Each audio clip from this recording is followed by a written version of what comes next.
Xayrli kun. Assalomu alaykum. Камарджобат. Баревдзес. Калимага. Урыгул булдыр. Салам алейкум, Татарстан. Здравствуйте.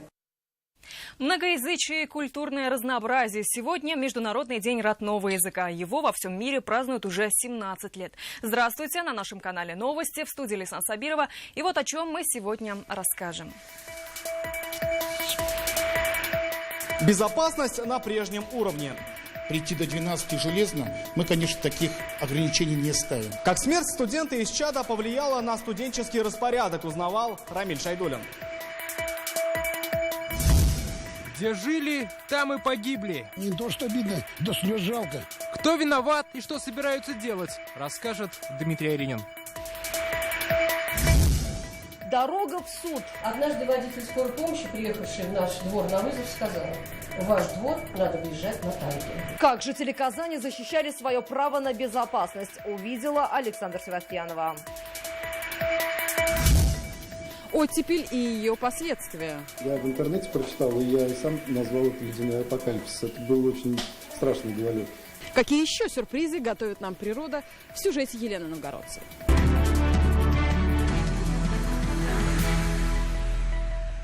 Сегодня Рустам Минниханов с рабочим визитом в королевстве Бахрейн. Российская делегация провела ряд деловых встреч, в том числе с главнокомандующим силами обороны Бахрейна маршалом Халифой бен Ахмадом Аль-Халифой. До чего договорились, далее в репортаже. В тропический Бахрейн, но не на отдых. Рустама Минниханова в аэропорту встречали чрезвычайный полномочный посол России в Бахрейне Вагиф Гараев и шейх Хамад бен Ибрагим Аль-Халифа. Делегации первым делом предложили насладиться красотой, но не видов, а картинами Никаса Сафронова, как это было в инстаграме президента. От искусства к экономике Рустам Минниханов в составе российской делегации, министр промышленности России Денис Мантуров встретился с премьер-министром страны Халифом Аль-Халифой. Обсудили сотрудничество, ключевые направления: газодобывающая сфера, металлургическая промышленность, области фармацевтики и туризма. Россия заинтересована в развитии инвестиционного сотрудничества. Татарстан – лидер по их привлечению, отметил Денис Мантуров. Рустам Минниханов в свою очередь сообщил, стратегия президента России Владимира Путина предполагает сближение с исламским миром и отметил, что возглавляет рабочую группу стратегического видения «Россия. Исламский мир». К тому же исламским коллегам рассказали о крупном проекте – строительстве Болгарской академии и пригласили к сотрудничеству в образовательной сфере. Альбина Слугараева, Марат Хусаинов, ТНВ, Королевство Бахрейн. Дело ТФБ «Финанс» дошло до Верховного суда Татарстана. Правда, обратилась туда сторона защиты директора доверительного управления Тимура Вальшина. Адвокаты требуют отменить решение, вынесенное Советским районным судом 8 февраля. Напомним, Тимур Вальшин проходит по делу в качестве обвиняемого по статье мошенничества, совершенное в особо крупном размере. На заседании он присутствовал виртуально, по видеосвязи. Главное требование защиты – это заменить его задержание на домашний арест. Сегодня Тимур Вальшин жаловался на плохое зрение и утверждал, что пользы от него не будет. Больше, чем дома, чем в СИЗО. Суд, выслушав все стороны, вынес свое решение. Постановление Советского районного суда города Казани от 8 февраля 2017 года в отношении Вальшина Тимура Рустемовича об избрании меры пресечения в виде заключения под стражу оставить без изменения, апелляционной жалобы без удовлетворения. Мера пресечения в виде заключения под стражу не применяется в отношении подозреваемых, обвиняемых в совершении преступлений, связанных с мошенничеством, если эти преступления совершены в сфере предпринимательской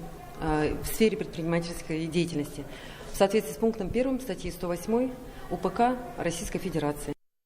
После 10 вечера желательно не выходить, одному не гулять. В общежитиях вузов Казани появились новые рекомендации студентам. Так отреагировали на гибель учащегося из Африки. В КФУ специально разработали новую инструкцию. В чем она заключается, разбирался сегодня Рамиль Шайдулин.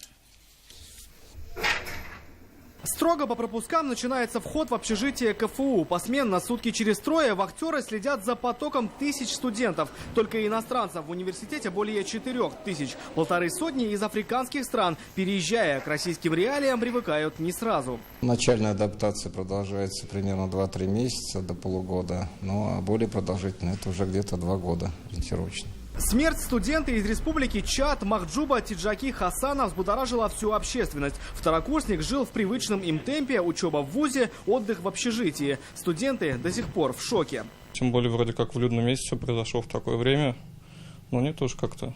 Надо двигаться, шевелиться. Мимо этого окна и сквозь этот турникет и выходил погибший студент. 2 года он прожил в 6-м общежитии. За все время здесь технически ничего не поменялось. Даже комендантские часы задолго до этого прошли. После трагедии в ВУЗе особые рекомендации. По одному не ходить и быть бдительным. Запрет на выход из общежития ночью в городке сняли пару лет назад. Остался лишь вход по пропускам. Не везде, но есть камеры и договоры с частной охраной.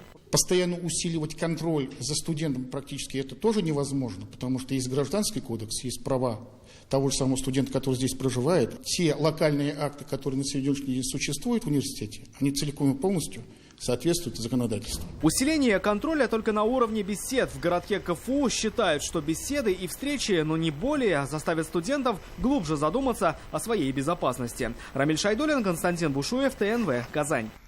Массовый мор рыбы в Нижнекамске. Как говорят, всему виной кислородная недостаточность в водоеме. На озере Пионерское число мертвых красноперок и сорожек идет на сотни. Увидев это, наш корреспондент Дмитрий Аринин не только удивился, но и выяснил, что собираются делать, чтобы озеру придать живительную силу. Сорожка, в общем, погибла вся. Таким гиблым местом стало озеро Пионерское Нижнекамска. Первые свидетели – рыбаки. Сколько погибло улова, сейчас трудно посчитать. Чуть ли не в каждой лунке плавает около сотни мертвой рыбы. В основном здесь сорожка, красноперка, вот сейчас здесь там щуренок вот снизу был. Происходит это истощение кислорода, потому что озеро затравленное, травы много. Трава ложится на дно, начинает гнить. И кислорода кончается, истощается. Не то что обидно, до слез жалко. Такая кислородная недостаточность – ежегодная проблема мелких водоемов всей республики. В конце зимы толстый лед не дает просочиться воздуху. Водоросли гниют, и у рыб заканчивается кислород.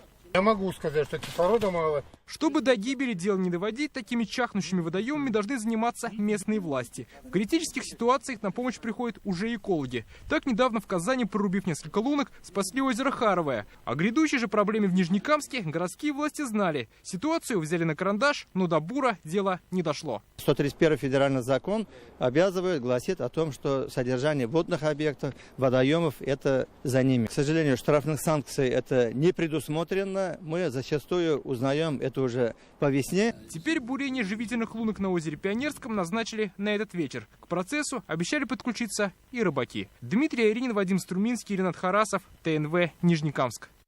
Это весна торопится или зима отступает? За неделю до 1 марта в Татарстан пришла весна. Синоптики отмечают, температура выше нормы на 9 градусов. Всему виной атлантические циклоны, которые на территорию России принесли потепление. В Казанском зоопарке проснулись медведи, а в Москве зацвели подснежники. К чему еще привело резкое потепление и как долго будет стоять такая погода? Елена Новгородцева. У врачей-травматологов нынче горячая пора. Наплыв пациентов. Второй день подряд в Казани ходить и ездить опасно. Пострадавшие от гололеда с различными травмами и ушибами идут в травмпункт. Врачи разводят руками. Сезон. Как говорят специалисты, неприятные травмы типичны для этого времени года. Февраль месяц не постоянно, здесь могут быть и морозы, и оттепели. Врачи говорят о том, что наплыв народа случается именно с утра. За последние сутки у нас с травмой, связанной непосредственно с гололедом, обратилось 6 человек. А если брать, например, прошлую неделю, то с 10 по 16 число всего было 11 человек. То есть явно есть тенденция к увеличению травм.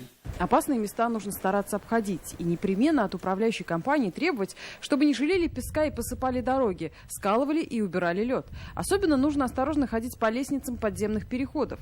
Завязла в снегу именно сегодня 3 раза. То есть если бы мужчины, которые мимо проходили, меня не вытолкали, то я бы так и, наверное, на работу даже не смогла приехать.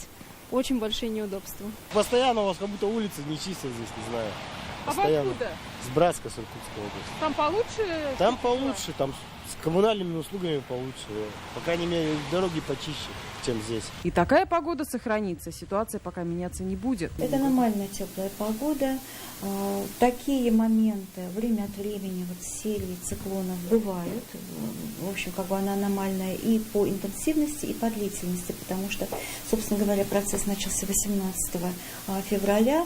Мы ожидаем, что где-то сохранится по 25-26 февраля как минимум. По прогнозам Гидромедцентра, до 2 марта специалистами зафиксирована погода на 9 градусов выше выше нормы. Но резкая оттепель в середине февраля отнюдь не показатель ранней весны. Как только пройдет серия циклонов, все вернется на круги своя. Но бурый мишка в зооботсаде уже проснулся. Медведи, в общем-то, встали практически в срок, немножечко раньше, чем обычно. Но это зависит от того, что сейчас наступила долговременная оттепель. За медведя беспокоиться не стоит, а вот людям можно посоветовать терпеть и беречь ноги, руки и голову. Елена Новгородцева, Амир Залишев, ТНВ Казань. В красивом городе приходится отказываться от красивой обуви, заявили казанцы, жители улицы Лаврентьева, 28. Права их нарушают разбитые дороги во дворе. Негодование довело до суда. Сегодня они обратились в Конституционный. Наведет ли закон порядок, выясняла Александра Севастьянова. Двор по улице Лаврентьева, 28 должны были привести в порядок еще в 2013 году. Именно тогда он числился в программе благоустройства. По неизвестным причинам этого не произошло. Обещанного местные жители ждут уже 4-й год, а двор тем временем так и остается в неприглядном состоянии. Только такое усердие вряд ли поможет. Не просто неприглядным, а опасным свой двор считают жители. Сейчас лед прикрыл ямы в асфальте, но в теплый период дорога превращается в настоящий аттракцион. Были случаи падений и переломов. Жильцы дома обратились в суд. Когда у нас в прошлом году произошел пожар в соседнем доме, мы видели, как пожарные машины не могли проехать к очагу возгорания. Мы своими глазами видели, насколько мы беззащитны. У нас самое опасное место – это арка. Она разбита вдребезги. И выезд из арки во двор. Дороги, арка, припаркованные машины, тушению препятствовал сам двор. Тогда, в октябре 2016-го, все закончилось трагедией. Жилец погиб. Наши жители много лет посылают сигналы о бедствии в администрацию района и города с просьбой изменить сложившуюся ситуацию. Ответчики сегодня Казгордума и исполком. Последним не понравилась формулировка одной из истиц, за счет кого должны были ремонтировать двор. Из бюджета города или страны. Нам, например, все равно, государственная, федеральная эта программа или татарстанская. Нам нужен хороший двор нормальный, как у всех жителей других. На вопросы судей о программе и о критериях приоритетности благоустройства дворов ответить затруднились сами представители исполкома. Вы же шли на суд вот по этим домам, то есть вы не знаете точно ответа на это? Это не наша программа, поэтому я затрудняюсь сказать. Ссылаясь на другие ведомства и нехватку финансирования, попытались уйти от ответственности. У нас нет программы, мы на дворовой территории не используем, то есть у нас ограничено. Нам бы, слава богу, город Казань сделать с ограниченными. Ответа на вопрос, нарушены ли права жителей, ждать осталось недолго. Конституционный ответит через месяц. Александр Севастьянова, Амир Залишев, ТНВ, Казань. Это новости Татарстана, и смотрите далее в выпуске. Отрадно, что существуют хорошие результаты, показатели по многим направлениям, многим отраслям. Есть позиции, по которым необходимо подтянуться. Как ознакаевцы поработали над ошибками, расскажет Светлана Звонарева. Мяч в корзине. Чемпионат проходит впервые у нас в Республике Татарстан. О финальном матче на колясках Елизавета Пастухова.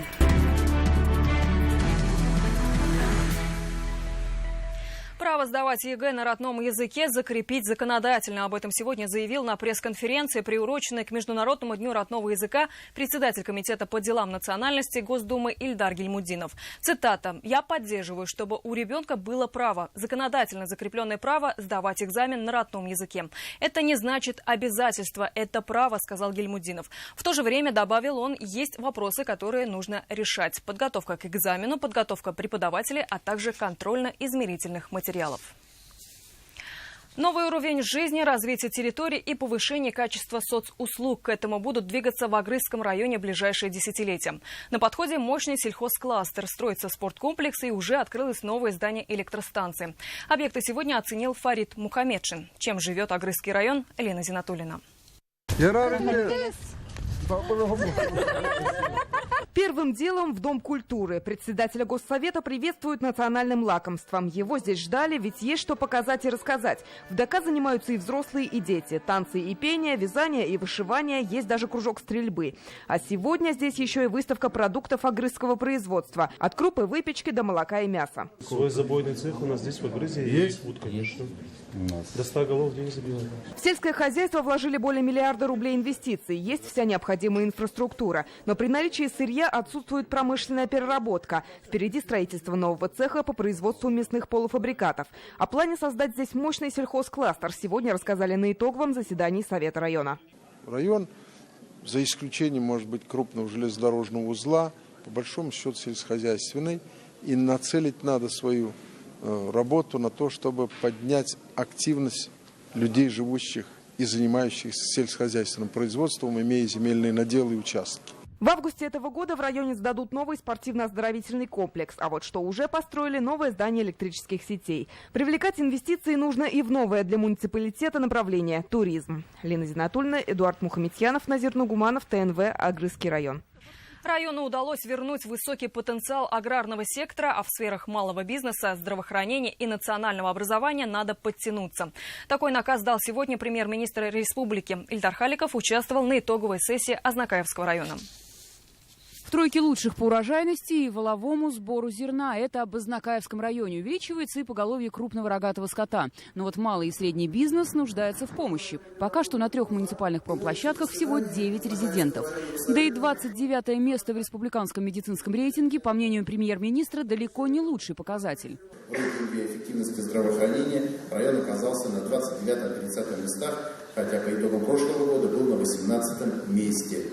Если плохо в районе, то виноват не только район, но и соответствующее министерство, которое должно обратить внимание для того, чтобы искать решение данного вопроса и вот такой вот не очень приятной динамики, которая, в свою очередь, конечно, привела к тому, что в Азнакаевском районе естественная убыль населения.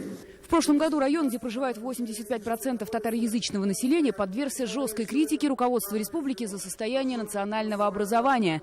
Работа над ошибками началась. Так принята муниципальная концепция по увеличению обучающихся школьников на родном языке. Напомним, критика из уст руководства республики прозвучала на одном из совещаний в Кремле. В 2017-2018 годах планируется открыть 42 татарских класса. Надеюсь, ситуация изменится в лучшую сторону, и мы увидим результаты в ближайшем будущем. Сегодня Ильдару Халикову презентовали пилотный вариант административного здания Сапеевского сельского поселения. Объект отличается компактными размерами и, как следствие, значительно меньшими расходами на содержание. Светлана Звонарева, Фаат Гасин, Булат Шафигуллин, ТНВ, Азнакаевский район. Подвели итоги сегодня и в Тюличах. Там сегодня побывал руководитель аппарата президента республики Азгат Сафаров. Он ознакомился с ходом работы фермерского хозяйства и животноводства. На сегодня в рейтингах по сельскому хозяйству и животноводству Тюличинский район находится на невысоких позициях.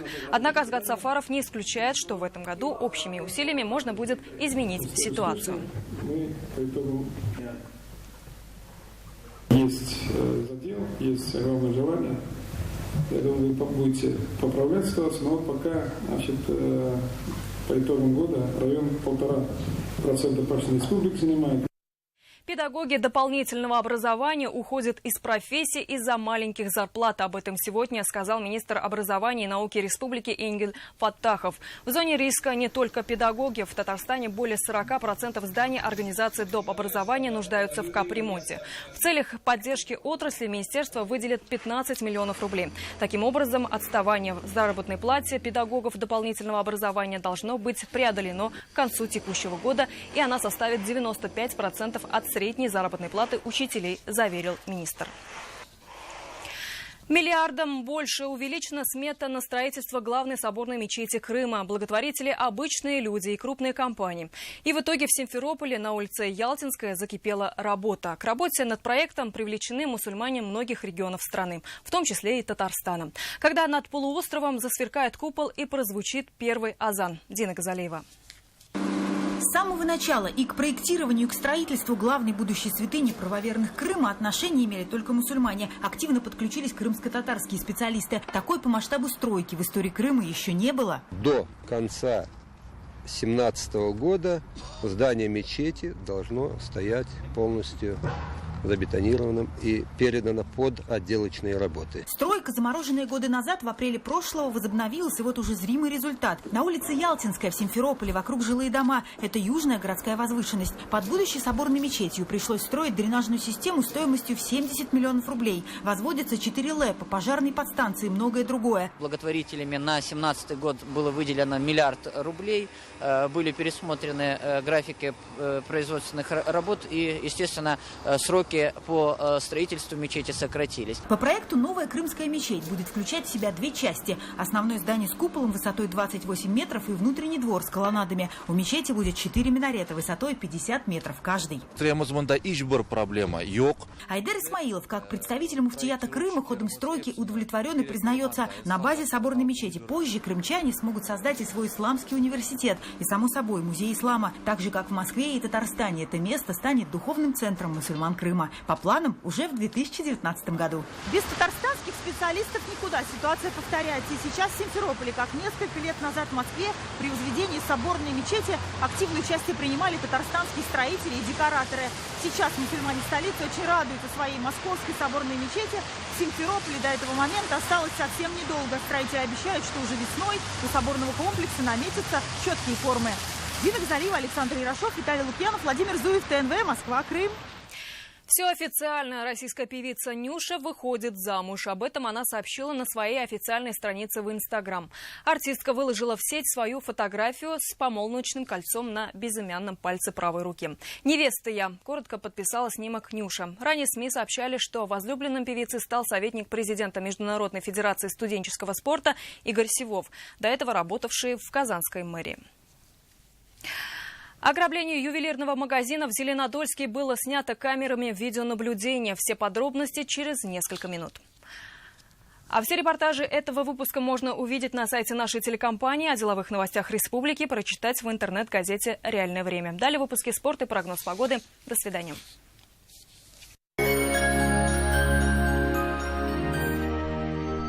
Говорят, непрерывно можно смотреть на три вещи.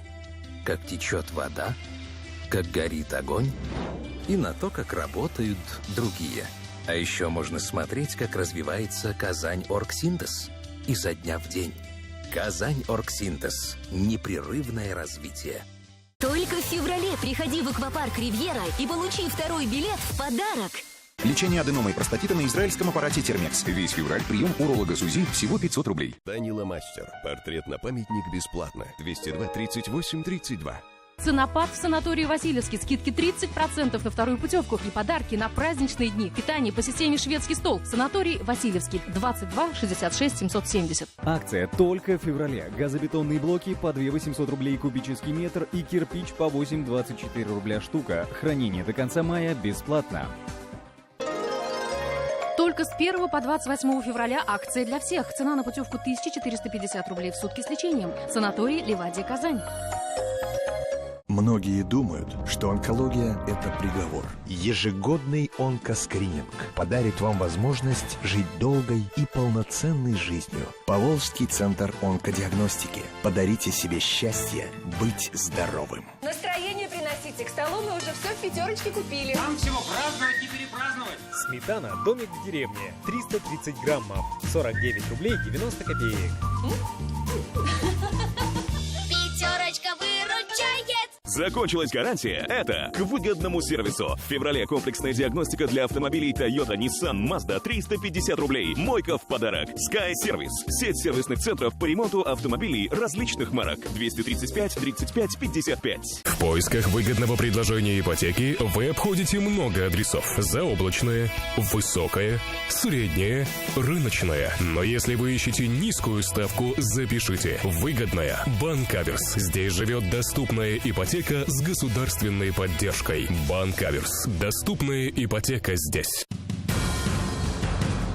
Эгер сіз грандиоз тамаша күткән булсагыз, 25 февраль көнне Пирамида концертлар залында Болгар радиосының милли музыкаль премиясы тапшыру тантанасында барысы да булачак.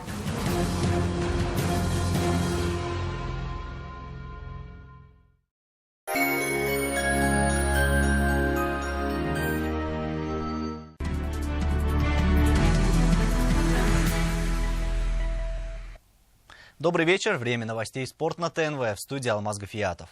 Продолжает приятно удивлять на испанских сборах футбольный «Рубин». Совсем немного времени остается до возобновления российского чемпионата. Поэтому каждая победа – хороший знак. В контрольном матче команда Хавьера Грасси переиграла Соннам из Южной Кореи.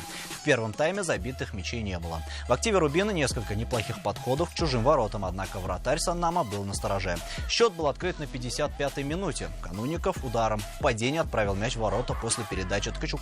На 90-й минуте отличился уже сам Ткачук, удачно сыграв на добивании. Сегодня вечером у «Рубина» запланирован контрольный матч с норвежским клубом Сарпсборг 08. Очень важно, что мы сыграли на 0, потому что до этого мы всегда пропускали. Это было неприятно, и мы об этом думали. Сегодня «Рубин» сохранил свои ворота, и это придаст нам уверенности в будущем. Непростой экзамен в единой лиге ВТБ сдавали игроки «Уникса». В Казань пожаловал один из лидеров отечественного баскетбола подмосковной «Химки». Соперники сразу стали соревноваться, кто больше забьет, не особо думая о защите. В общей сложности за первые 10 минут команды в сумме набрали рекордные 53 очка. «Уникс» вел в счете, однако потом гости перехватили преимущество. Дальше игра слегка успокоилась, а защита казанцев дала сбой. Настоящим лидером «Химок» стал Алексей Швед, набравший в поединке 31 очко. На счету лидера «Уникса» Кита Лэнкфорта 19 баллов. Итоговый результат на табло 73-98 в пользу гостей. В следующем туре 26 февраля казанцы сыграют в Москве с ЦСКА. А пока хоккеисты Акбарса готовятся к матчам плей-офф, в республике проходят любительские турниры. Вот уже 13 лет подряд жители Камско-Устинского района собираются на традиционный кубок депутата Госдумы Ильдара Гельмудинова. В этом году за главный трофей борьбу вели 5 коллективов. Здесь нет профессионалов. С самого раннего утра школьники боролись за выход в финал. По итогам турнира местные хоккеисты из Клинчеева завоевали главный кубок, обыграв в финале хоккеистов команды Куйбышевский Затон. Самая большая задача – обеспечить, чтобы дети всегда были в пределе, всегда были заняты спортом, и чтобы у них не было возможности отвлекаться на, скажем так, на всякие уличные, не всегда правильные развлечения, скажем так. Поэтому мы и дальше будем продолжать эту работу, делать все необходимое для того, чтобы спорт поддерживался. И это все новости спорта к данной минуте. Будьте здоровы и занимайтесь спортом. До свидания.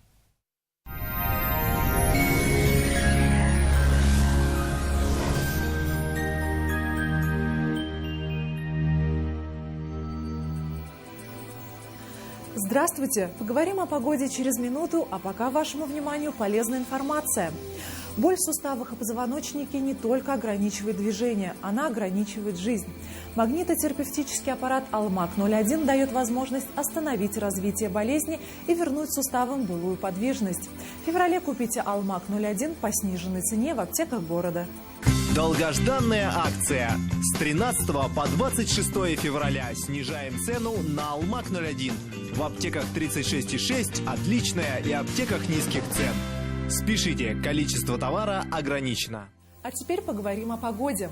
В республике установилась по-весеннему теплая погода. Снег начал стремительно таять, а температуры значительно повысились. В предстоящие сутки в большинстве районов ожидаются дожди.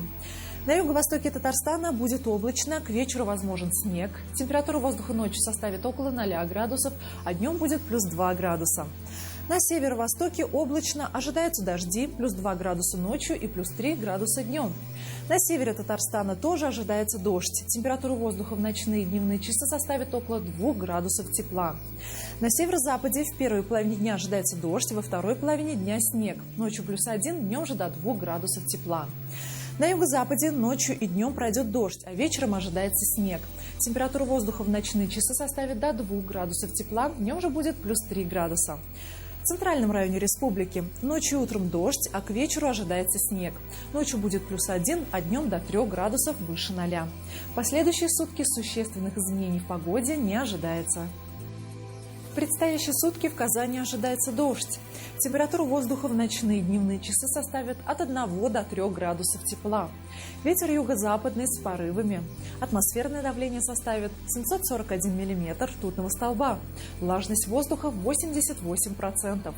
На этом наш выпуск завершен. В студии была Маргарита Павлушина. Всего вам доброго!